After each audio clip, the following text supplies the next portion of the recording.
திருச்சிற்றம்பலம். ஆடும் பரிவேல் அணி சேவல் என பாடும் பணியே பணியாய் அருள்வாய் தேடும் கயமா முகனை செருவில் சாடும் தனி யானை சகோதரனே.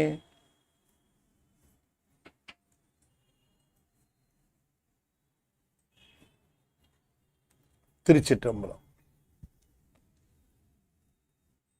சக்கரவர்த்தி தவராச யோகி எனும் மிக்க திருமூலனருள் மேவனாள் என்னாளோ. திருச்சிற்றம்பலம். தென்னாடுடைய சிவனே போற்றி, எந்நாட்டவர்க்கும் இறைவா போற்றி, ஏகம்பத்துறை எந்தாய் போற்றி, பாகம் மின்னுரு ஆனாய் போற்றி, பராய்த்துறை மேவிய பரணே போற்றி, சிராப்பள்ளி மேவிய சிவனே போற்றி, அண்ணாமலையமண்ணா போற்றி, கண்ணாரமுத கடலே போற்றி, காவாய் கனகத்திரளே போற்றி, கைலை மலையானே போற்றி போற்றி, வெற்றிவேல் முருகனுக்கு அரோகரா. திருச்சிற்றம்பலம். திருச்சிற்றம்பலம். அண்ட சராசரங்களுக்கெல்லாம் அதிபதியாக விளங்கக்கூடிய முருகப்பெருமானுடைய ஒப்பற்ற பெருங்கருணையினாலே சென்னை ICF கமலவனார் சத்சங்கம் மிகச் சிறப்பாக நிகழ்த்தி வருகின்ற திருமந்திர ஞான வேள்வியில் 9ஆம் தந்திரத்திலே அற்புத கூத்து என்ற பகுதியில் நாம் திருமூலர் அருளி செய்கின்ற செய்திகளை தொடர்ந்து சிந்திப்பதற்கு திருவருள் கூட்டியிருக்கிறது.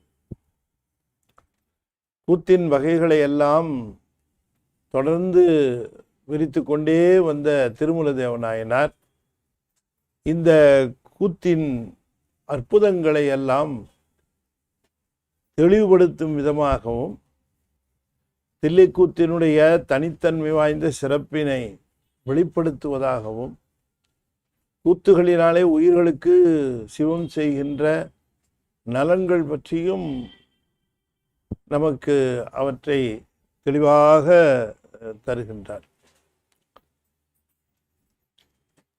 அதிலே இந்த கூத்தினுடைய ஒரு விளைவு பயன், அது எங்கெங்கே நிகழ்கிறது, எந்தெந்த நிலைகளிலே நிகழ்கிறது என்றெல்லாம் இந்த அற்புத கூத்திலே விவரித்தார். அதாவது தூலக்கூத்து, சூக்கும கூத்து, அதிசூக்கும கூத்து என்றெல்லாம் இந்த கூத்தினுடைய வகைகளிலே, இந்த கூத்தினுடைய தன்மைகளிலே அதனை பிரிக்கக்கூடிய இந்த 3 விதமான கூத்துகளையும் சொன்னார். உதாரணமாக பிரபஞ்சத்திலே எல்லா நிலைகளிலும் இயக்கங்கள் நிகழ்ந்து கொண்டிருப்பதனாலே பிரபஞ்சத்தையே தன்னுடைய ஆடுகளமாக வைத்து பெருமான் ஆடுவதும், உயிர்களை இயக்க வேண்டி இருக்கின்ற காரணத்தினாலே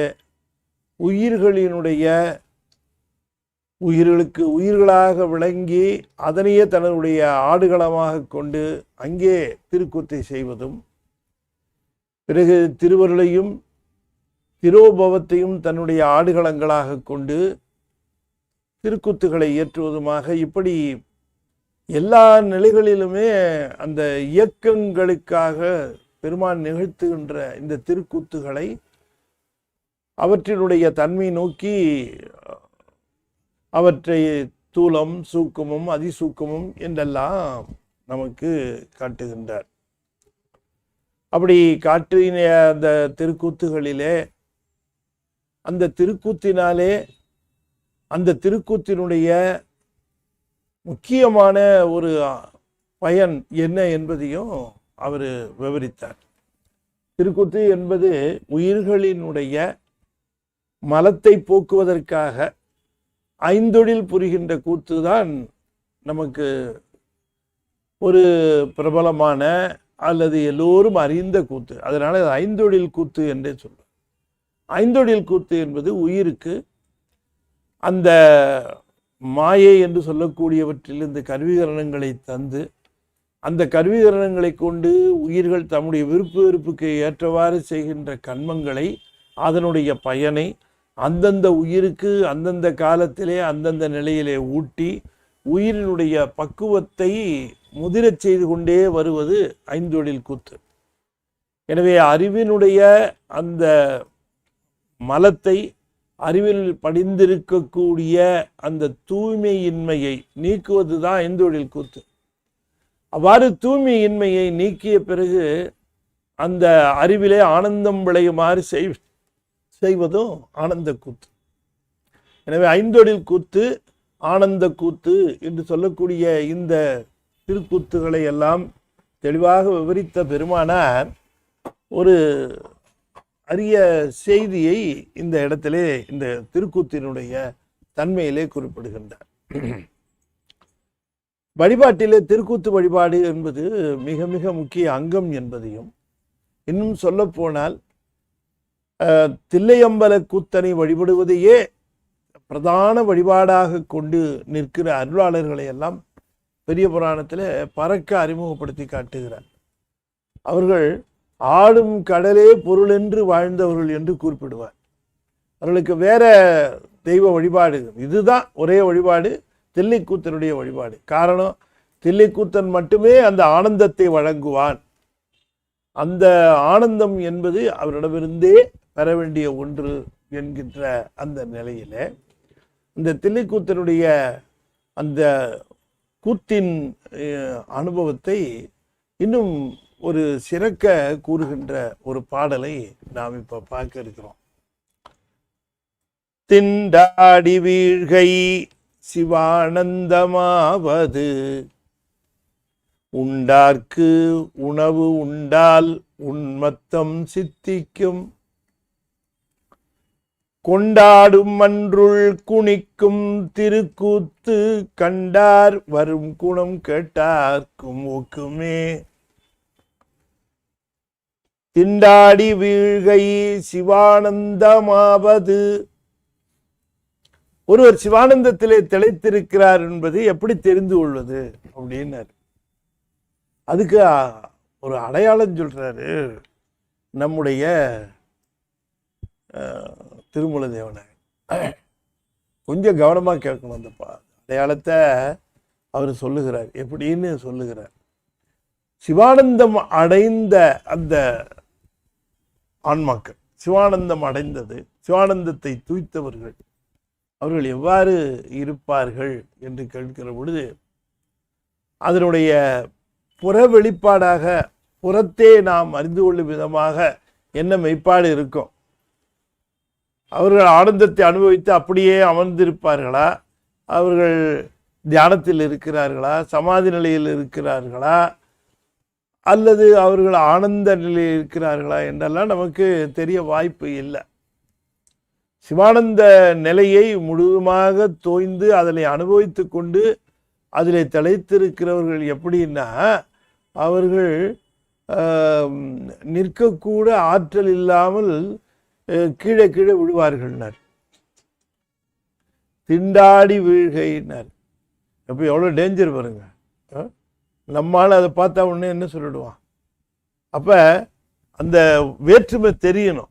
அந்த வேற்றுமை தெரிவது திண்டாடி வீழ்கைங்கிறார். சிவானந்தத்தை அனுபவித்து கொண்டிருக்கிறவர்கள், சிவானந்தத்திலே திளைத்து கொண்டிருக்கிறவர்களுக்கு அவர்கள் இங்கே நிலைத்து நிற்பதற்கு கூட ஆற்றல் இல்லாமல் அவர்கள் வீழ்ந்து விடுவார்கள். நிற்கிறதுக்கு கூட அவர்களுக்கு ஆற்றல் இருக்காது என்று குறிப்பிடுகின்றார். அப்படி உடலானது தள்ளாடி வீழ்கின்ற அந்த நிலையில அவர்கள் ஆனந்தத்திலே திளைத்திருப்பார்கள். ஏன்னா உடலினுடைய அந்த நிலையை கட்டுப்படுத்துகிற, அந்த செயல்பாடுகளை கட்டுப்படுத்துகின்ற அந்த மூளை போன்ற பகுதிகள் எல்லாமே ஆனந்தத்திலே திளைத்திருக்கும். அது ஆகையினாலே அவர்களுக்கு அதற்குரிய நிலை இல்லாமல் அவர்கள், அதனால தான் சுவாமியும் சொன்னார், தினைத்தனை பூவினில் தேன் உண்ணாதே. அதை சொல்லுகிற பொழுது அந்த தேன் உண்ணாதே என்று சொன்னாலும் தேன் என்பது அங்கே மதுவை குறிக்கும். அதுக்கு மதுன்னு தான் பேரு. தேன் எப்போ பேருன்னா அது தேனிக்கிட்ட வந்துட்டதுக்கு பிறகுதான் அதுக்கு தேன்னு பேர். தேன் என்பது தேனியினுடைய அடிப்படையில் வந்த பெயர். மலரில் இருக்கிற பொழுது அதுக்கு மதுன்னு தான் பேர். அது கசக்கும். தேனிகிட்ட வந்த பிறந்தான் அது இனிக்கும். தேனி அதை உறிஞ்சி என்ன பண்ணும், அதை தன்னுடைய உடம்பின் பிற்பகுதியில் இருக்கக்கூடிய பையில சேகரிக்கும். அந்த இடத்துல அதுக்கு சேகரிக்கிற அந்த இடத்துல தான் அது மது தேனாகிறது. அதனால தான் அதுக்கு பேர் வண்டி எச்சில்னே பேர். தேனுக்க வண்டி எச்சில் தான் பேர். அப்போ அந்த தேனை உண்ட பொழுது அந்த தேனை எடுத்து, அது அவ்வளவு சுத்தமாக இருக்கக்கூடிய அந்த தேனை எடுத்து, அதாவது மதுவை எடுத்து அது தேனாக அது மாற்றுகிறது. அதனால அதுக்கு தேனீன்னு பேர். இன்னொன்று, தேன் அப்படின்னாலே வண்டுன்னு அர்த்தம். தேன்னா பல இடங்கள்ல தேன் என்பதற்கு வண்டுன்னே அர்த்தம். வண்டுக்கு தேன்னே உபயோகப்படுத்துவார்கள் இந்த தேனீக்கு. ஆகையினால இந்த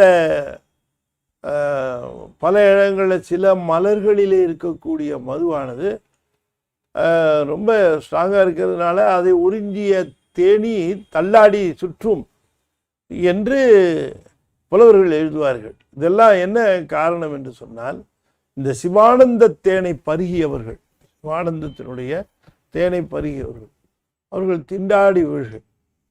அவர்களுக்கு பிரபஞ்சத்தில் பேதம் தெரியாது, வேறுபாடு தெரியாது, நல்லவர்கள் கெட்டவர்கள் தெரியாது, உயர்ந்தவர் தாழ்ந்தவர் தெரியாது, தனக்கு உபகாரம் பண்ணவன் தனக்கு கெடுதல் பண்ணவன்னு வித்தியாசமே தெரியாது. அந்த மாதிரியான திண்டாடி வீழ்கை என்று குறிப்பிடுகின்றார். இந்த திண்டாடி வீழ்கைங்கிறது பிற்காலத்தில் என்ன ஆயிடுச்சு, ஆவேசம் அப்படின்ட்டாங்க. ஒரு மாதிரி நிற்க முடியாமல் அவங்க 10 பேர் சேர்ந்து பிடிச்சிப்பாங்க அந்த ஆவேசம் வந்தவங்க. அது உண்மையிலேயே அது சிவானந்தத்தால் வருகிற ஆவேசம் வேற. அந்த ஆவேசங்கிறத வச்சுக்கிட்டு இவர்கள் அப்படி சாமி வந்த மாதிரி இந்த ஆவேசம் கொள்வார். மணிவாசகர் சொல்லுவார், ஊரா மிளைத்தாங்கு குருட்டா மிளைத்தார் போல்னா வரல. பசுக்கள்லாம் திரும்பி வீட்டுக்கு வரும்போது ஒரு கண்ணு தெரியாத பசுவும் இருக்கும். அதில் குருட்டா. இந்த பசுக்கள்லாம் என்ன பண்ணோம், அந்த கன்று நினைந்து அந்த கன்றுக்கு எதிர்பட்ட உடனேயே கணைக்கும். இந்த பசுக்கள்லாம் கணைக்கிறத பார்த்துட்டு இந்த குருட்டா இருக்குல்ல, இதுவும் சேர்ந்து கணைக்கும். அது பார்த்துட்டு கணைக்குது, இது எதுக்கு கணைக்குது, இது அது கூட இருக்கிறது கணைக்குது, இது கண்ணில் இதுவும் கணைக்கும். அது மாதிரி இந்த ஆவேசம் வர பெற்றவர்கள் சிவானந்தம் வந்தவங்க அவங்க தள்ளாடி அவங்களுக்கு அப்படி இப்படி ஆவேசம். இது வராமலேயே ஆவேசம் வந்தது போல அது காட்டுகிறவர்களும் இருப்பார்கள். அது உண்மையாக சிவானந்தம் வந்தவர்கள் அந்த நிலையில். ஆக சிவானந்தத்தை அனுபவிக்கின்றவர்கள், சிவானந்தத்தை நுகர்கிறவர்களுக்கு இப்படி திண்டாடி வீழ்கை சிவானந்தத்தினுடைய மெய்ப்பாடுகள் ஆவது. சிவானந்தம் ஆவதுன்னா அந்த இடத்துல சிவானந்தத்தால் வருகின்ற மெய்ப்பாடுகளாம். மெய்ப்பாடுகளை சொல்லுகிற பொழுது மணிவாசகரும் சொல்லுகிறார், ஆற்றேனம் ஐயா அரணேவோ என்றென்று போற்றி போய்ந்திருந்து என்று சொல்லுகிறார். அவரே பார்த்தீங்கன்னா அந்த தவிக்கிற தவிப்பெல்லாம் அங்கே தெரியும், சாமி தவிக்கிற தவிப்பு. ஆகையினாலே அந்த சிவானந்தத்தில் இருக்கிற பொழுது இல்லாடி ராஜா கேட்கும்போது இன்னைக்கு என்ன திதின்னு கேட்குறாரு, பௌர்ணமி அப்படின்ட்டாரு. நல்லா முழு அமாவாசை பௌர்ணமின்னு விட்டார். அவங்க இருந்த ஸ்டேட்டஸ் வேறு. அது சிவானந்தத்தில் ஆனந்தத்தேனை பருகி கொண்டிருந்த அவருக்கு அவ்வாறு அது சொல்லிவிட்டார். இதுதான் திண்டாடி வீழ்கை என்று சொன்னால் அவர்களால் நிற்கக்கூட இல்லாமல் ஆவேசம் வந்தார் அந்த செயல்படுவது போல. சொல்றாரு, உண்டார்க்கு உணவு உண்டால், சாப்பிட்றவர்கள் நல்ல பசியாக இருக்கவங்களுக்கு, சாப்பிட்றவங்களுக்கு உணவு உண்ட பிறகு அந்த இனிமையை அவர்கள் அனுபவிப்பார்கள் இல்லையா. அனுபவம் என்பது எப்படி உண்டவர்கள் அந்த உணவினுடைய இனிமையை அனுபவித்தவர்கள் அந்த ஆனந்தத்தை பெறுவார்கள். அதுபோல இது ஒப்புமைக்காக. சிவானந்தத்தை அனுபவித்தவர்கள் அதற்குரிய மிகப்பெரிய ஆனந்தத்தை அவர்கள் அனுபவிப்பார்கள். இதுதானே இயற்கை. அப்ப உண்ட பொழுது பெற வேண்டிய அந்த கடப்பாடு, உண்ட பொழுது பெறுகின்ற இனிமையும், அதே போல சிவானந்தத்தை அனுபவித்த பொழுது பெறுகின்ற அனுபவமும் இந்த உலகத்துல நாம பார்க்கிறது தான், உண்மைதான், அது இயல்பு தான். ஆனால் அனுபவிக்காமலேயே பார்க்கறதுனாலேயே இந்த உண்மத்தம் சித்திக்கும் அப்படின்னா அது தில்லை மன்றில் இருக்கக்கூடிய அந்த கூத்தனை பார்த்தால் மட்டும்தான் உண்டவருக்கு என்ன அந்த இனிமை உண்டோ, அல்லது சிவானந்தத்தை அனுபவித்தவருக்கு என்ன அனுபவம் திண்டாடி வீழ்க நிகழுமோ அது திருக்கூத்து கண்டாருக்கும் சித்திக்கும். அதுதான் அதில் இருக்க சிறப்புன்னு. திருக்கூத்து கண்டாருக்கும் சித்திக்கும். அப்ப ஆனந்தம், சிவானந்தத்தை அனுபவித்தவர்கள் பெறுகின்ற அந்த மெய்ப்பாடுகள் தில்லைக்கூத்தனை கனக சபையிலே காணுகிற பொழுதே அந்த ஆனந்தமானது அவர்களுக்கு கொள்ளும். அதாவது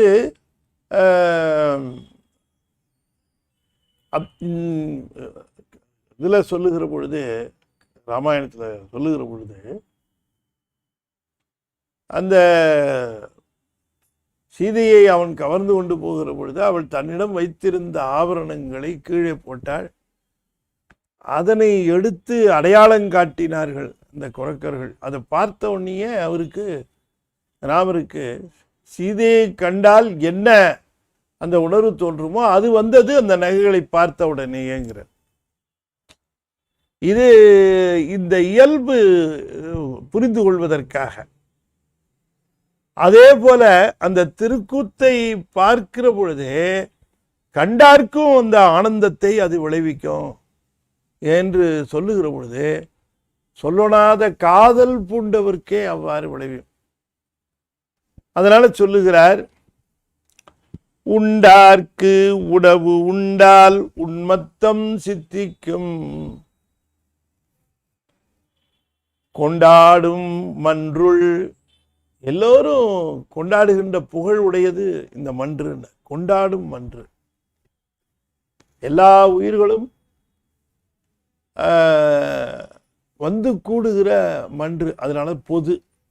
அது கொண்டாடும் மன்று, எல்லா மக்களும் எல்லா உயிர்களும் கொண்டாடுகின்ற அந்த மன்றுள் குனிக்கும். குனிக்கும்னா வளைந்து ஆடும், வளைந்து ஆடுகின்ற, அந்த வளைந்து ஆடுகின்ற கொண்டாடும் மன்றுள் குனிக்கும் திருக்கூத்து கண்டார்க்கு, உண்டார்க்கு உணவு உண்டால் வரும் உண்மத்தம் கண்டார்க்கும் சித்திக்கும். கண்டார்க்கும் சித்திக்கும், அதை கொண்டு போய் சேர்க்கணும். எனவே அதனாலதான் தில்லை தரிசனத்திற்கு உரியது.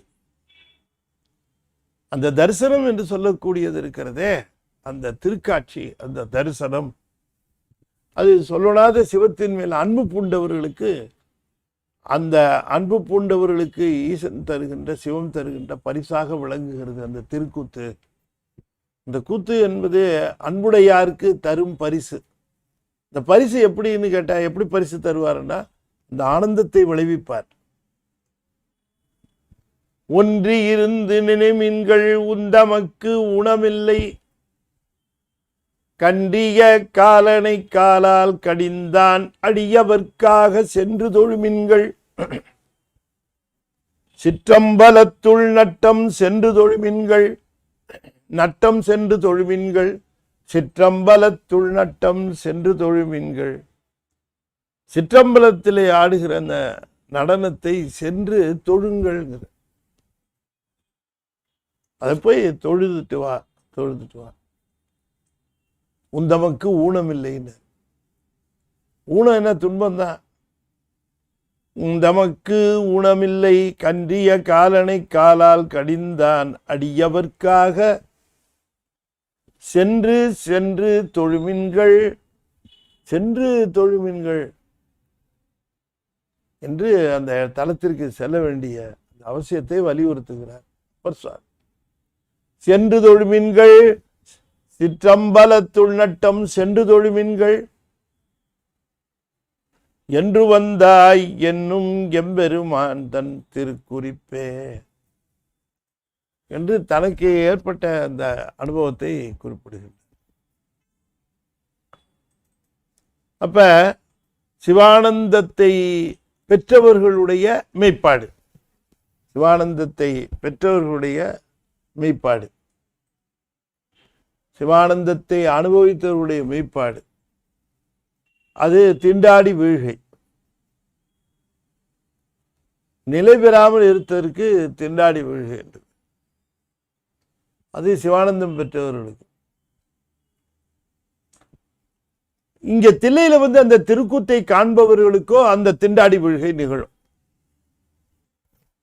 அந்த மெய்ப்பாடு இங்கே சிவானந்தத்தை அனுபவித்தவர்களுக்கு நிகழ்கின்ற அந்த மெய்ப்பாடு தில்லை காட்சியை காணுகிறவர்களுக்கு, கனக சபையிலே தில்லைக்கூத்தன் ஆடுவதை காணுகிறவர்களுக்கு நிகழும். சிவானந்தம் வந்தால் நிகழ்வது சரி, காணுகிற பொழுதே வருகிறதே என்று கேட்டால் அந்த திருக்காட்சியினுடைய அனுபவம் அவ்வாறு. எனவே அந்த உண்மத்தம் சித்திக்கும்ங்கிறார். அதுதான் சித்திக்கும்ங்கிறார்,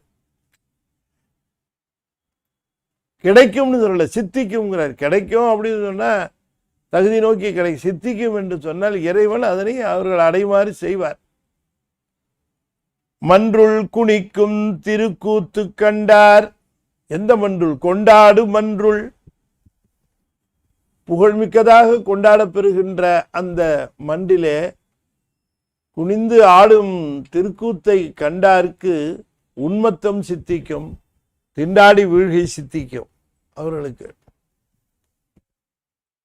இதெல்லாம் விட ஒரு படி மேலே போனார் சாமி. இதெல்லாம் மேலே போனார். சொன்னாரு, சிவானந்தம் உடையவர்களுக்கு அந்த மெய்ப்பாடுகள் நிகழும், திண்டாடி வீழ்கை நிகழும், உண்மைதான். அதுல ஒன்றும் ஆச்சரியப்படுறதுக்கு இல்லை.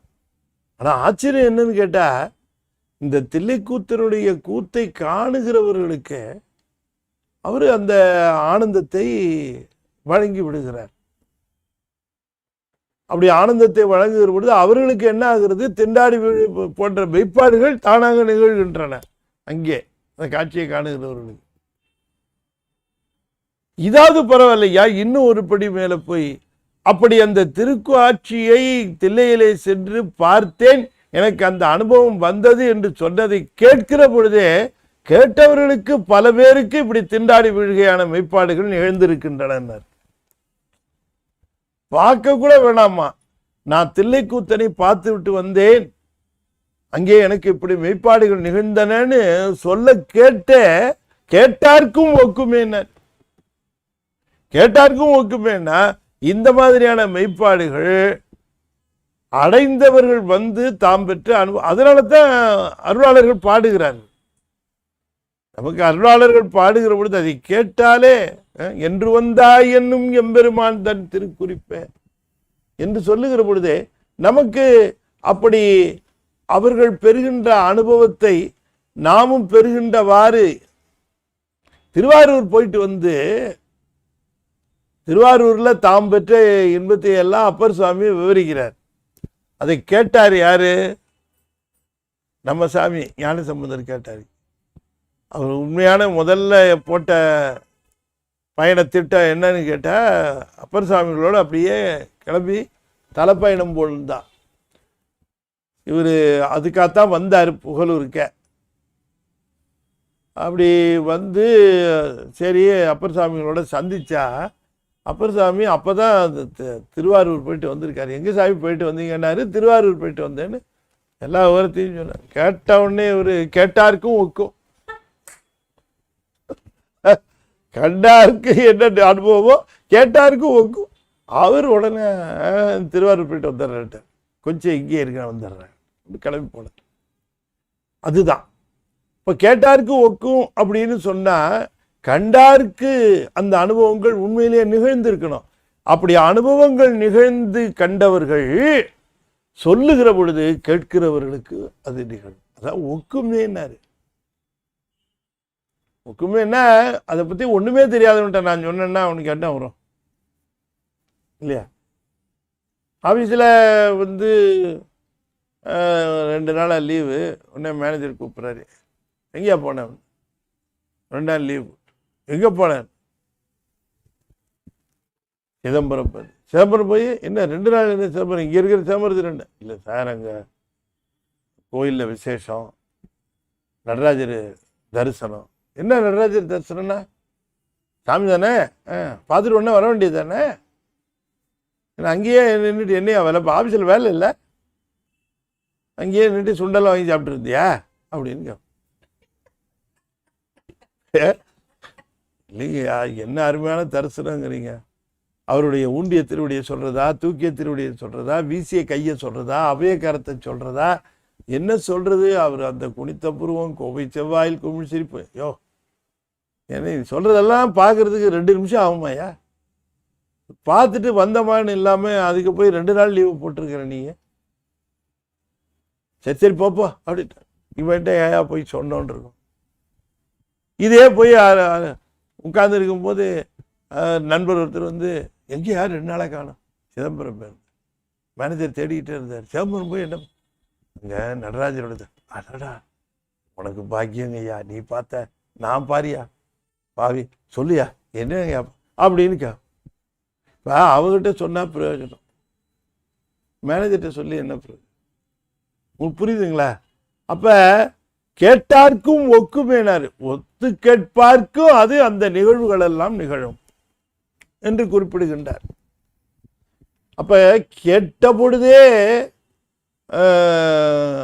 அங்கே அந்த ஒரு அனுபவத்தை பெற்ற நிலை,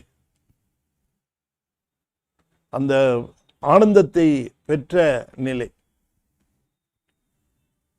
ஞானசம்பந்த பெருமானை பார்த்தேன் என்று ஒருவர் சொல்லுகிற பொழுது, அதை கேட்ட பொழுது அங்கேயே தாம் இருந்து அதனை அனுபவித்தது போன்ற ஒரு ஆனந்த அனுபவம் அது நிகழ்கிறது. ஆகையினாலே அந்த அனுபவ சிறப்பு தான் இந்த திருக்கூத்தினுடைய சிறப்பு என்று குறிப்பிடுகின்றார்.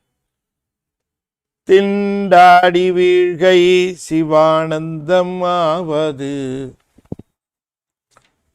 உண்டார்க்கு உணவு உண்டால். உணவுங்கிறது உண்டால் தான் வரும். அத வள்ளுவர் சொல்லுவார், உண்டார்கள் அல்லது அடுநரா காமம் போல் கண்டார் மகிழ் செய்தல் இன்று அப்படின்னார். ஒரு காமத்து பாலில் எழுதுகிற பொழுது உண்டால் மட்டுமே காட்சிய அந்த கல்லானது, சாராயம் இருக்கிறதே கல், அது இன்பத்தை தரும், அது மயக்கத்தை தரும். அது மாதிரி இல்லை, இது பார்த்தாலே மயக்கத்தை தரும்ட்டார். அதுபோல அது அது அந்த கீழான அந்த ஒரு இன்பத்திற்கு அவர் சொல்லி இருந்தாலும் கூட நாம் அதை எண்ணி பார்க்கிறோம், அது எப்படி இதற்கு நாம் உவமையாக அதை எடுத்துக்கொள்வது என்று. வள்ளுவர் சொன்ன பல ஓமைகள் அங்கே சொல்லிவிட்டு நிறுத்திட்டார். ஏன்னா அந்த வீடு என்று சொல்லக்கூடிய வீட்டு நிலை இன்பத்திற்கு மேலே இருக்கக்கூடிய நிலை, அதை சொல்லுகிற பொழுதே இந்த கண்டால் வருகின்ற அந்த நிலை பக்குவத்தை குறித்தது, அந்த பக்குவ நிலையை குறித்தது. திண்டாடி வீழ்கை சிவானந்தமாவது உண்டார்க்கு உணவு உண்டால் உன்மத்தம் சித்திக்கும் கொண்டாடு மன்றுள் குணிக்கும் திருக்கூத்து கண்டார் வரும் குணம். அந்த இடத்துல குணங்கிறது மெய்ப்பாடுகள், அதாவது திண்டாடி வீழ்கை முதலான மெய்ப்பாடுகள். கேட்டார்க்கும் ஒக்குமே. ஒரு தடவை பார்த்துட்டால் அந்த பார்த்த பார்வையினால ஏற்படுகின்ற ஆனந்த அனுபவத்தை ஒரு பதிகம் முழுக்க சொல்லியிருக்கிறாரு அப்பர் சாமி. திருத்தில்லையில ஒரு பதிகம் முழுக்கவே சாமி சொல்றாங்க. தொடுத்த மலரோடு தூபமும் சாந்தும் கொண்டு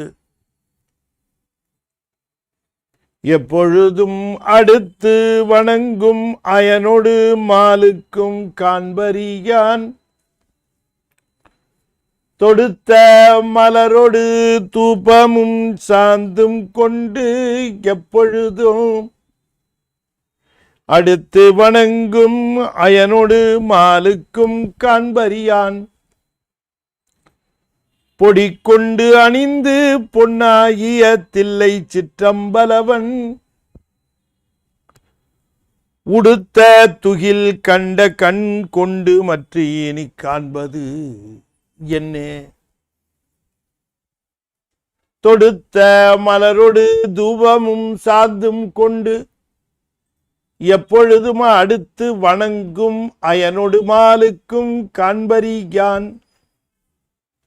பொடிக்கொண்டணிந்து பொன்னாகிய தில்லை சிற்றம்பலவன் உடுத்த துகில் கண்ட கண் கொண்டு மற்ற இனி கண் காண்பது என்ன. இந்த கண்ணில் வேற என்னத்தை பார்க்கணும்னு கேட்கிறார். இது என்ன வேற எதை பார்த்தாலும் அது பார்வையா? அந்த கண்ணினாலே இந்த திருக்கோலத்தை தொடுத்த மலரோடு தூபமும் சாந்தும் கொண்டு எப்பொழுதும் அடுத்து வணங்கும் பொடிக்கொண்டு அணிந்து பொன்னாகிய தில்லை சிற்றம்பலவன் உடுத்த துகில் கண்டு. அந்த வஸ்திரம் இருக்கு இல்லையா, அது போதுமேங்கிறார். அந்த வஸ்திரம் அது போதுமே. அவருடைய திருமேனியில அந்த இருந்த வஸ்திரமா அது, அதை பார்த்தாலே அது பண்ண புண்ணியம் நம்ம பண்ணலையே என்று அந்த இயக்கம் வரும். உடுத்த துகில் கண்ட கண் கொண்டு, இந்த கண்ணுக்கே பெரிய பேரு. துகிலுக்கு அடுத்தது துகிலை பார்த்த கண்ணுக்கு. அந்த கண்ணினாலே அதுக்கு எல்லாமே முடிஞ்சு போச்சு. இனி காண்பது என்ன? இது என்ன சிறப்பான காட்சி, இது பாத்திர போகுது அதை விட என்று கேட்கிறார். எல்லாத்தையுமே அப்படிதான் கேட்கிறார். திருவுடை அந்தனர் வாழ்கின்ற தில்லை சிற்றம்பலவன் திருவடியை கண்ட கண் கொண்டு மற்ற இனி காண்பது என்ன? அந்த தூக்கிய திருவடியை பார்த்த பிறகு வேற ஏதாவது பார்க்கணுமா அப்படின்னு கேட்கிறார் சாமி. அப்படி அந்த காட்சி காண்பதும் கண்டு வந்தாரிடம் அவர் அனுபவத்தை கேட்பதும் இந்த சிவானந்தத்தை விளைவிக்கும். அந்த அளவுக்கு இது அற்புதத்தை செய்கிறது. உண்டால் அல்லவா உணவு இனிமையை தருகிறது. இது கண்டாலே அந்த இனிமையை தரும். கண்டால் மட்டுமல்ல, கண்டு சொல்ல கேட்டு அந்த இன்பம் வரும். கண்டார் கண்டு சொல்ல கேட்டு அந்த இன்பம் வரும் என்றால் இதை விட அற்புதம் என்ன சொல்லுவது என்று அதனை குறிப்பிடுகின்றார். தொடர்ந்து இந்த திருக்கோலம், இந்த ஆடல் என்று சொல்லக்கூடிய இந்த திருக்கூத்தில 4 கரங்களை கொண்டு ஆடுகிற அந்த திருக்கூத்து பொதுவாக இருந்தாலும் 8 கரங்களை கொண்டு ஆடுகிற திருக்கூத்தும் உண்டு. அப்படி 8 கரங்களை கொண்டு ஆடுகிற பொழுது அவர்களுடைய திருக்கரங்களிலே என்ன என்ன இருக்கும், அவை என்னென்ன பணி செய்யும், தொழில் செய்யும் என்றத ஒரு பாடல்ல சொல்லுகிறார். ஒரு அற்புதமான பாடல்ல, அங்கி தமருகம் அக்கமாலை பாசம் அங்குசம் சூலம் கபாலமுடன் ஞானம் தங்கு பயம் முன் தரும் நீலமும் உடன் மங்கையோர் பாகமாய் மா நடம் ஆடுமே. மானடம் ஆடுமே மங்கையோர் பாகமாய். திருக்கூத்து திருவருளால் விளைவது. தில்லை திருக்கூத்து திருவருளால் விளைவது. எனவே திருவருள் இன்றி திருக்கூத்து இல்லை. ஆகையினாலே தில்லைக்கூத்தனை நாம் தரிசிக்கிற பொழுது திருவருளோடு சேர்ந்து தரிசிக்கணும். இந்த திருவருள் நிலையில சேர்ந்து தரிசிக்கணும். அதனால அந்த மங்கையோர் பாகமாய் மானடம் ஆடுமே. மங்கையோர் பாகம் திருவருட் சக்தியோடு உடன் மங்கை ஓர் பாகமாய், உடன் என்றால் பிரிப்பில்லாத நிலையிலே விளங்குகின்ற மங்கையை ஒரு பாகத்திலே கொண்டு பெருமைமிக்க நடனத்தை ஆடுவார். அப்படி அவர் திருக்கரங்களில் இருக்கிறது, 8 கரங்களில் இருப்பது அங்கி தமருகம் அக்கமாலை பாசம் அங்குசம் சூலம் கபாலம். எத்தனாச்சு? 7 ஆச்சு. அங்கி 1, தமருக 2, அக்கமாலம் 3, பாசம் 4, அங்குசம் 5, சூலம் 6, கபாலம் 7. கபாலம் நீலமும் 8. நீல மலர் வைத்திருப்பாராம். நீலமும் உடன் மங்கை ஓர் பாகமாய் மானடம் ஆடுமே. அந்த அந்த நீல மலருக்கு மட்டும் விளக்கம் கொடுக்கிறார். நம்ம மித்ததுக்கெல்லாம் நாமே அந்த விளக்கத்தை எடுத்துக்கொள்ள வேண்டும் என்பது திருமல தேவநாயனாருடைய எதிர்பார்ப்பு. நீலங்கிற மலர் இருக்க, அது கரிய நிறமுடையது. அது இரவெல்லாம் முகிழ்த்திருக்கும், கும்பி இருக்கும். கதிரவன் வந்தவுடனேயே அது விரிய ஆரம்பிக்கும். அது விரிந்து அது தன்னுடைய மலர்ச்சியை காட்டும். அப்படி என்று அதனை குறிப்பிடுகின்றார் அந்த நீலத்தை. அதுக்கு என்ன பொருள் அப்படின்னு கேட்டால், அது நாம் கருதி உணர்கிறது போல ஞானம் தங்கும் பயன் முன் தரு. பயம்னா பயன், பயன் முன் தரு நீலம்னர். அது எதை குறிக்கிறதுனா, ஆன்மாவும் ஆணவ மலத்திலே இப்படித்தான் கூம்பி இருந்தது. அருள் கதிரவன் தோன்றின உடனேயே, அந்த ஞானமானது அருள் கதிர் தோன்றிய உடனேயே அந்த ஆன்மா, கூம்பி இருந்த ஆன்மா அறிவு இப்பொழுது மலர்ந்து நிற்கும். ஆனந்தத்தை பெறுவதற்குரிய நிலையிலே அது மலர்ந்து நிற்கும். எனவே நீலமலரை சிவபெருமான் வைத்திருப்பதற்கான காரணம், கரிய நிறமுடைய நீலம் போல இருள்மை நிறைந்த ஆணவத்திலே கூம்பி இருந்த ஆன்மாக்கள் அருள் கதிரானது பட அவை விரிந்து மனம் வீசும் என்று காட்டுவதற்காக, ஞான மனம் வீசும் என்று காட்டுவதற்காக நீலமும் உடன் மங்கையோர் பாகம். நீலமும், அந்த நீலம் எப்படி? ஞானம் தங்கு பயம் முன் தரும் நீலம். ஞானம் தங்கு பயம் அப்படின்னு சொன்னா, ஞானம் தங்கும் பயன்கிறது அந்த இடத்துல அந்த ஞானத்தினாலே பெறக்கூடிய மலர்ச்சி. இந்த நீலமானது, நீலம் எதை குறிக்கிறது என்று சொன்னால், ஆணவத்திலே அமிழ்ந்திருந்த ஆன்மாவை குறிக்கிறது. எனவே அதனை இந்த நீலமலர் குறிக்கிறது. எனவே உன்னுடைய ஆணவ மலை இருளை நீக்குவதற்கு எம்மிடம் அருள் இருக்கிறது என்று காட்டுவதுதான் திருக்கூத்திலே நீலமலர் வைத்திருப்பாராம். 8 அங்கு கைகளோடு ஆடுகிறது ஒரு கரத்திலே. அப்போ இன்னொரு கரத்தில் என்ன வைத்திருப்பார்? அங்கி. அங்கிங்கிறது தீ இருக்கக்கூடிய அகல். தமருகம் உடுக்க. அக்கமாலை ருத்ராட்ச மாலை. பாசம் கயிறு. அங்குசம் தெரியும். சூலம் கபாலம். இவற்றுடன் உடன் ஞானம் தங்கு பயன் முன் தரு நீலமும். 8 ஆச்சா? இந்த 8ஓட அவர் 8 கரங்களையும் 8 வச்சிருக்கிறார். ஆடுவார்னு சொல்ல வந்தவர் அம்பாள் ஒரு பக்கத்தில் இருக்க ஆடுவார். உடன் மங்கை ஓர் பாகமாய் மானடம் ஆடுமே. பெருமைமிக்க நடனம் ஆடும். அப்ப இந்த ஒவ்வொரு பொருளினுடைய அந்த தன்மை, அதனுடைய பயன் என்ன என்பதை நாம் உய்த்துணரும். அங்கி, இப்போ நெருப்பு எரிக்கிற பண்பு உடையது. அந்த நெருப்பை காட்டி என்ன சொல்லுகிறார் அப்படின்னு சொன்னா, அந்த நெருப்பு எரிப்பது போல உன்னுடைய வினைகளை எரிப்போம் என்று காட்டுகிறார். அடுத்தது தமருகம். தமருகம்னா ஒடுக்க.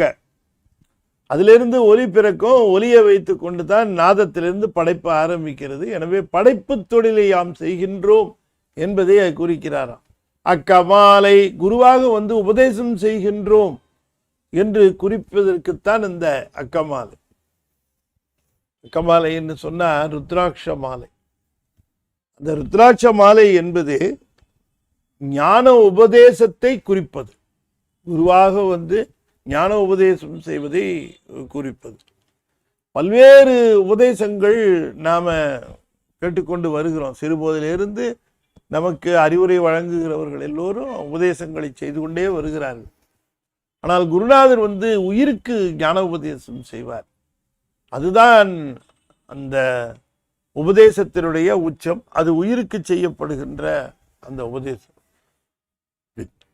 அக்கமாலை, பாசம், கயிறு, அங்குசம், இந்த 2 என்னன்னா 5 யானைகளுக்காக.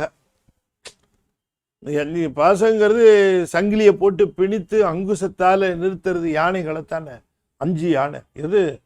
கண்ணு, காது, மூக்கு, நாக்கு, மெய், 5 பேரும் களிறு இல்லையா? இந்த 5 யானை, 5 யானைகள், 5 யானை. சில சமயம் என்ன சொல்றாங்க, மணமணி யானைக்கு 5 கரங்கள்னு சொல்லி 5 சொல்லுவாங்க. ஆனால் இந்த 5 யானையாவே சொல்லுவதும் உண்டு. 5 யானைகள். அந்த 5 யானைகளை அடக்குவதற்குரிய பாசம், அங்குசம் சிவபெருமான்கிட்ட இருக்கான். இப்போ நம்ம அவர்கிட்ட போய் நின்று அந்த பாசமும் அங்குசமும் பயன்படுத்தி நம்ம 5 பொறிகளையும் புலன்களோடு தொடர்பு படுத்துகிற நிலையிலே அதனை கட்டுப்படுத்துவார். சூலம், சூலத்தில் 3 இலைகள் இருக்கும். இச்சை, ஞானம், கிரியை என்று சொல்லக்கூடிய. எனவே இச்சை, ஞானம், கிரியை என்று சொல்லக்கூடிய 3 சக்திகளை கொண்டு நடத்துகின்ற திறம், செலுத்துகின்ற திறம் சிவத்திற்கே உண்டு என்று காட்டுகிற அந்த நிலையிலே அந்த சூலம். அங்கி, தமருகம், அக்கமாலை, பாசம், அங்குசம், சூலம், கபாலம். கபாலம் என்ன குறிக்கிறது என்று சொன்னால், கபாலம் என்னன்னா பிரம்ம கபாலம். பிரம்ம கபாலம் என்பது பிரம்மனுக்கு 5 தலை உண்டு. ஏற்கனவே முதல்ல 5 தலை உண்டுங்கிறதுனால அவன் என்ன நினைச்சிட்டான், தான் 5 முகம் 5 தலை கொண்டு சிவனுக்கு சமானம் நினைச்சிட்டான். 5 தலை கொண்ட சிவனுக்கு சமானம் என்று நினைத்து பேசினார். ஆனால் உண்மையிலேயே சிவனுக்கு 5 தலை இல்லை, 6 தலை. அவனுக்கு 6வது தலை இருக்கிறதே தெரியாது. அதனால தான் 6 தலையோட சண்முகரையும் தெரியல, அது அவர் தான்ட்டு. ஆகையினால இந்த 6வது தலை இருக்கிறது தெரியாதனால 5 தலையை வச்சுக்கிட்டே மட்டும் கம்பேர் பண்ணிக்கிட்டார். அப்போ வைரவரை விட்டு அந்த 5வது தலையை அப்படி ஒரு கிள்ளி எடுத்தாச்சு நகத்தில். கிள்ளிட்டே எதுக்கு எடுத்து மற்றவர்களுக்கு என்ன காட்டினார்கள் என்று சொன்னால், இப்போ தலை இல்லை படைச்சிக்க வேண்டியது தானே. இவன் தான் படைப்பு கடவுள் ஆயிடுச்சே, இந்த தலையை படைச்சிக்க வேண்டியது தானே. முடியல. அப்போ போனது தான் அந்த தலை. அப்படி அந்த தலை இல்லாமல் இருப்பான அந்த தலையை கையில் ஏந்தி இருந்தார். இந்த தலை எதை காட்டுகிறதுன்னா, ஆணவத்தினாலே திரிகின்ற அந்த நிலையை சிவம் அடக்கும் என்கிறதை குறிப்பது அது இல்லையா? ஆணவத்தினாலே நிற்கின்றாருடைய ஆணவத்தை அறி. அது மட்டும் இல்லை, அந்த தலையை பறிச்சதுக்கு அப்புறம் அது தலைவல்ல, அவன் நான்முகனாத்தான் இருந்தான். ஆகையினாலே அது இந்த நித்தியத்தன்மை, எல்லாவற்றிலும் சுதந்திரம் என்பது சிவன் ஒருவனுக்குத்தான் உண்டு. வேற யாருக்கும் சுதந்திரம் கிடையாது. சொல்லிட்டு இருப்போம் நம்ம சுதந்திரம் இருக்கு என்று சொல்லி கொண்டு இருப்போம். ஆனால் நமக்கு அந்த சுதந்திரங்கிறது கிடையாது. அந்த சுதந்திரம் உடையவன் சிவபெருமான் ஒரே தற்சுதந்திரம் உடையவன். அதான் அதுக்கு பேர் இயற்கை உணர்வினாதல் என்று அதற்கு இந்த 8 குணத்தில் ஒரு குணமாக சொல்லுவார். இந்த இயற்கை உணர்வினன் என்பது தற்சுதந்திரம் உடைதல், அது உணவே சிவபெருமானுக்கு. ஆகவே கபாலத்திலே கையில் வைத்திருப்பது எதனை குறிக்கிறது என்று சொன்னால், நித்தியத்தன்மை, தான் ஒருவன் மட்டுமே நிலைத்த பொறுப்பு. அதெல்லாம் போய்கிட்டே இருக்கும் எல்லாருடைய அந்த நிலைகளும். எனவே இப்படிப்பட்ட இந்த அந்த உறுப்புகளோடு அங்கி, தமருகம், அக்கமாலை, பாசம், அங்குசம், சூலம், கபாலம், நீலம் என்று சொல்லக்கூடிய 8 பொருள்களை ஏந்திய திருக்கரங்களோடு 8 திக்குகளிலும் அவருடைய ஆடல் நிகழ்கிறது என்கிற அந்த முறையிலே மங்கையோர் பாகமாய் மானடம் ஆடுமே. பழைய நூல்களில், தமிழ் நூல்களில் கூட சிவபெருமான் 8 கரங்களோடு ஆடுவதை குறித்திருக்கிறார்கள். 7ஆம் திருமுறை 7ஆம் நூற்றாண்டில் ஆரம்பித்த தமிழ் திருமுறைகள் ஒருபுறம் இருக்க, அவள் எந்தோள் வீசி ஆடும் எம்மான் முக்கடனே என்று சொல்லுகிற அந்த நிலையிலே கூட கலித்தொகையில் சொல்லுகிற பொழுது, ஆரறி அந்தனர்க்கு அருமறை பல பகர்ந்து தேரு நீர் சடைக்கறந்து திரிபுரம் தீமடுத்து. இது கலித்தொகை கடவுள் வாழ்த்து. கூறாமல் குறித்ததன் மேல் செல்லும் கடும் கூலி மாறா போர் மணிமிடற்று எண் கையாய். 8 கரங்களோடு ஆடுகின்றவனே. கேளினி என்று அதில் 8 கைகள் கூறப்பட்டது. அப்படி அந்த திருக்கோலத்தை இங்கே திருமூலர் எல்லாத்தையும் குறிச்சிருப்பார். எல்லாம் ஒன்றும் மிஸ் ஆகிருக்காது. அதிலிருந்து தான் அத்தனையும் நாம் சிவபெருமானுடைய அத்தனை செயல்களையும் நாம் புரிந்து கொள்ளுகிறோம். ஆகையினால அதை குறிப்பிடுகின்ற பொழுது இந்த பாடலில் அந்த திருக்கூத்து, மா நடனம் என்று சொல்லக்கூடிய திருக்கூத்து, 8 கரங்களோடு ஆடுகின்ற திருக்கூத்தும் சிவபெருமான் செய்கின்றார். அந்த 8 கரங்களிலே இருக்கக்கூடிய பொருள்கள் இவை, அங்கங்கள் இவை என்பதாக 8 பொருள்களை குறிப்பிடுகின்றார். அதில் இந்த நீலம் என்கிற மலருக்கு மட்டும் இவர் விளக்கம் தந்தார் நம்முடைய திருமூல தேவநாயனார். அது முக்கியமாக இந்த திருக்கூத்தினுடைய நோக்கமே ஆன்மாக்கள் வினை செய்து வினையின் பயனை துய்த்து, அந்த பயன் துய்த்ததினாலே தனக்கு விளைந்த அனுபவத்தினாலே தன்னுடைய அறிவிலே விளைந்த மாசை அது நீக்கிக் கொள்ளுதல் என்கிற முறையிலே தான் அந்த திருக்கூத்து நிகழ்கிறது. எனவே ஐந்தொழில் கூத்து, ஆனந்த கூத்து. மேலே நிகழ்ந்த அந்த திருக்கூத்தை சொல்லுகிற பொழுது ஆனந்த கூத்தாகவும், கீழே 8 கரங்களோடு கூடி நின்று ஆடுகின்ற திருக்கூத்து என்பகை நிலையிலே 8 வகை பொருள்களை தாங்கியபடி இந்த உலகை சுதந்திரமாக ஆட்டிக்கொண்டிருக்கக்கூடிய நிலையில் எல்லா விதமான இயக்கங்களும் தன்னிடமே குடிகொண்டிருக்கின்றன என்று காட்டும் முகமாக அந்த திருக்கூத்து அமைந்திருக்கிறது என்று அதனை மாநடம் என்று குறிப்பிடுகின்றார்.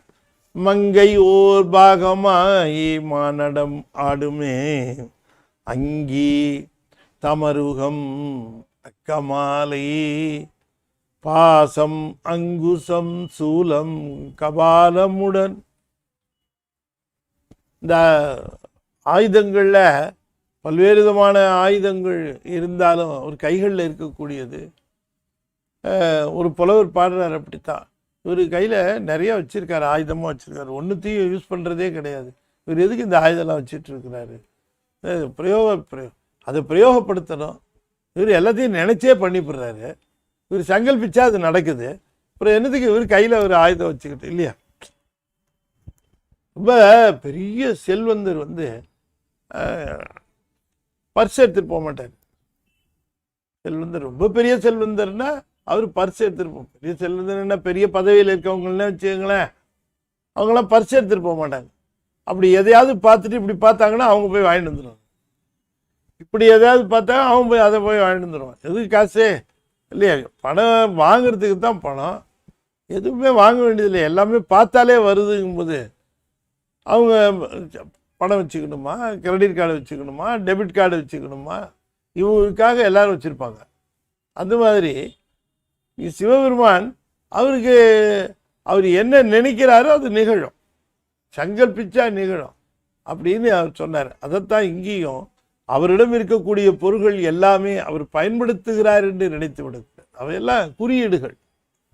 அவர் குறியீடுகள், அந்த குறியீடுகள் அவர் என்ன நினைத்தால் என்ன சாதிப்பார் என்று காட்டுவதற்காக இருக்கக்கூடிய குறியீடுகளாக அவை அமைந்திருக்கின்றன என்று சொல்லி இந்த அளவில் இன்றைய தினம் இந்த 2 பாடல்களை, முதல் பாட்டில் இந்த சிவானந்தம் என்று சொல்லக்கூடிய அந்த சிவானந்தம், திண்டாடி வீழ்கை சிவானந்தம் என்று சொல்வது சிவானந்தத்தினுடைய மெய்ப்பாடுகள். அது தில்லைக்கூத்தனை காணுகிற பொழுதே அந்த அடியார்களுக்கு நிகழ்கிறது. அப்படி காணுகிற பொழுதே நிகழ்கின்ற அந்த ஒரு அற்புதம் மட்டுமல்ல, கண்டதை விவரித்து அதனை கேட்டாலோ பக்குவமுடையவர்கள் கேட்கிற பொழுது அவர்களுக்கும் அந்த பக்குவத்தினாலே சென்று பார்க்க முடியாதவர்களாக இருந்தாலும் அவருடைய பக்குவத்தின் காரணமாக இவருக்கு ஏற்பட்ட அனுபவம் அவருக்கும் அது சித்திக்கிறது என்று குறிப்பிட்டார். இனி அடுத்ததாக அவருடைய இந்த உலகத்திலே அத்தனை விதமான செயல்களையும் அத்தனை விதமான இயக்கங்களையும் அவர் தாமே செய்து முடிக்கின்றார். அந்த படைப்பு நேரத்திலும் சரி, அல்லது படைத்தல், காத்தல், அடித்தல், ஒடுக்குதல், அருளுதல், மறைத்தல் என்று சொல்லக்கூடிய அத்தனையும் தன்னுடைய சுதந்திரமாக செய்யக்கூடிய வல்லமை, உயிர்களை ஆணவ மலத்தில் இருந்து நீக்கக்கூடிய அந்த வல்லமை, இவர் அனைத்தையும் காட்டுவதோடு தன்னுடைய நித்தியத்தன்மையும் தன்னுடைய இச்சையான கிரியை என்று சொல்லக்கூடிய 3 சக்திகளாலேயே அத்தனை விதமான இயக்கங்களையும் நிகழ்த்தி கொண்டு இருப்பது இல்லையா? தன்னுடைய இச்சையான கிரியையினால சிவதத்துவங்களை இயக்குவார். சிவதத்துவங்கள் வித்யா தத்துவங்களை இயக்கும். வித்யா தத்துவங்கள் ஆன்ம தத்துவங்களை இயக்கும். அப்ப ஆன்ம தத்துவங்கள் இயங்குவது என்பது சிவதத்துவத்தினுடைய இதுதான், இந்த ஒரு தொடர்பு. ஆன்ம தத்துவங்கள் அப்படி சென்று பற்றுகிறது, அது பெறுவதை இந்த உள்ளே இருக்கக்கூடிய வித்யா தத்துவங்கள் பெற்று அதன் பயனை அதற்கு ஊட்டுகிறது என்று சொன்னாலும், எல்லாவற்றையும் அங்கே இருக்க சிவத்தத்துவம் அதுக்கு சாதகமாக இருக்கும். ஆகையினால இங்கே இருக்க தத்துவங்கள், இந்த ஆன்ம தத்துவங்கள் அது சேர்ந்து பிரிந்தால் உறக்கம், சிவத்தத்துவம் பிரிந்தால் அது பேருறக்கம், அதான் மரணம். இங்கே வீட்டில் லைட் ஆஃப் ஆயிடுச்சுன்னா, வீட்டில் போயிடுச்சுன்னா நம்ம சுவிட்சை ஆஃப் பண்ணியிருக்கோம்னு அர்த்தம். சுவிட்சை ஆன் பண்ணியிருந்தாலே கரண்ட் வரல அப்படின்னு சொன்னால் மெயின்ஸில் வெளியில் இபிலேயே கட் பண்ணியிருக்கான்னு அப்படி தானே? அப்படி தான் அந்த சிவத்தத்துவங்கள். நம்மக்கிட்ட கண்ட்ரோல் இருக்குதுன்னு நினைப்போம். நம்ம வேணா லைட் போடுறோம், வேணா ஆஃப் பண்ணுறோம், வேணா சுவிட்சு போடுறோம், வேணா ஃபேன் ஓடுது, எல்லாம் நம்மக்கிட்ட இருக்கிற மாதிரி தானே இருக்கு. எல்லாம் இபி வச்சுருக்காரு. அது மாதிரி எல்லாம் நம்மக்கிட்ட இந்த உடம்பு கண்ணு பார்க்கறது, காது கேட்கறது, எல்லாத்தையும் நம்ம கண்ட்ரோலில் வச்சுருக்க மாதிரி இருக்குல்ல. மெயின்ஸ் அங்கே வச்சுருக்காரு. எதை எப்போ ஆஃப் பண்ணுறதுன்னு அவருக்கு தெரியும். அது மாதிரி அந்த நிலையை காட்டுவது இந்த 2வது வகை திருக்கூத்தை அவர் சொல்லுகிறார் என்று சொல்லி இந்த அளவிலே நிறைவு செய்யும் முகமாக 5 எழுத்து 5 முறை ஓதுவேன். அன்பர்கள் தொடர்ந்து ஓத வேண்டும் என்று திருவடி பணிந்து வேண்டிக் கொள்கிறேன். ஓ நமசிவாய, ஓ நமசிவாய, ஓ நமசிவாய, ஓ நமசிவாய, ஓ நமசிவாய. திருச்சிற்றம்பலம். அன்பர்களே, ஞானத்திரள் பற்றிய அறிவிப்பு. ஞானத்திரள் பத்திரிகை புதிதாக கேட்பவர்களுக்காக சொல்லப்படுகின்றது. பழையதாக கேட்டவர்களும் நீங்கள் மற்ற அன்பர்களை அறிமுகப்படுத்த வேண்டும். ஞானத்திரளுக்கு நிரம்ப வாசகர்கள் தேவை. அது இப்போ 12 வருடங்கள் 12வது வருடம் நிகழ்ந்து கொண்டு இருக்கிறது. ஆனாலும் கூட 12 வருடங்களிலே நடுவில் ஒரு 2 வருடங்கள் 3 வருடங்கள் நமக்கு கொரோனாவினால அந்த சரியானபடியாக சந்தாதாரர்களை நாம் சென்று அடைய முடியல. சந்தாதாரர் நிறைய நமக்கு வேணும். அவரவர்களால் முடிந்த சந்தாதாரர்களை நமக்கு சேர்த்து தர வேண்டும் என்ற விண்ணப்பத்தோடு, அது மட்டுமல்லாமல் நிரம்ப அன்பர்கள் நம்முடைய இதழிலே வருகின்ற அந்த ஆர்டிகிள்ஸ் அதற்கு உரிய தங்களுடைய பங்கை அளிக்கிறார்கள்.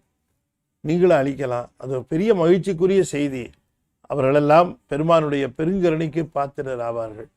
அவர்களுக்கு நம்முடைய வாழ்த்துக்களை கூறி ஞானத்திரளை நல்ல விதமாக நீங்கள் ஆதரிக்க வேண்டும் என்று சொல்லி மீண்டும் நாளை சந்திப்போம் என்று கூறி விடைபெறுகிறேன். நன்றி, வணக்கம். திருச்சிற்றம்பலம். தென்னாடுடைய சிவனே போற்றி, என் நாட்டவர்க்கும் இறைவா போற்றி. வெற்றிவேல் முருகனுக்கு அரோகரா. திருச்சிற்றம்பலம்.